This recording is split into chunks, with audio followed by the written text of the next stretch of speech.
It's really hard for me to settle into that kind of rest. Yeah. How can I just stay there, to be okay with where I'm at right now?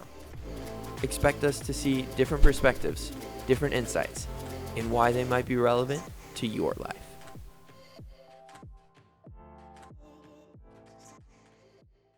So, I want to spend a little bit of time on one of the phrases that I have there in the section where I say this: it's the human condition.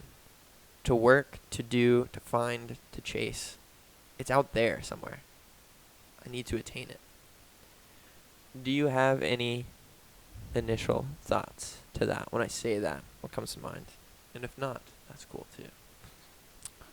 Yeah, that's kind of an idea that I'd be interested.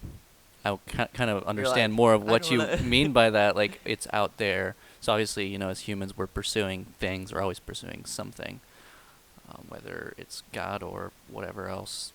Happiness, whatever the case is. So maybe kind of flesh that out a little bit more. What did you mean by that when you were writing that? Yeah.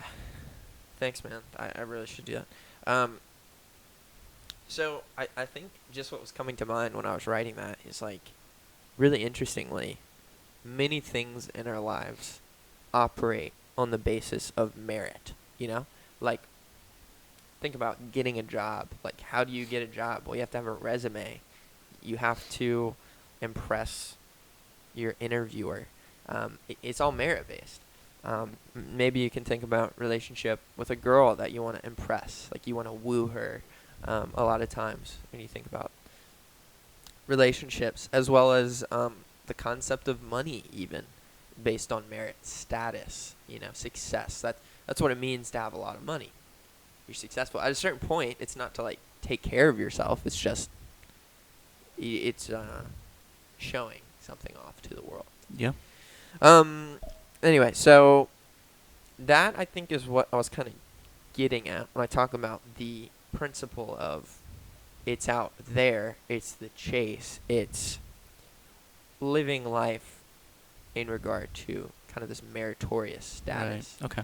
Um, whereas we think about the gospel, it's a gift that God gives us of His grace, and I think it's Ephesians 2:8 and 9 that come to mind. By grace you have been saved through faith, not of your own doing. It is the gift of God. Um, so that just strikes me really interestingly. But to kind of touch on this a little bit more so, it's really hard for me to settle into that kind of rest, Yeah. you know? And you mentioned that, I don't know, I think in this podcast as well, of just like, how can I just stay there, to be okay with where I'm at right now and rest into that. That's so freeing,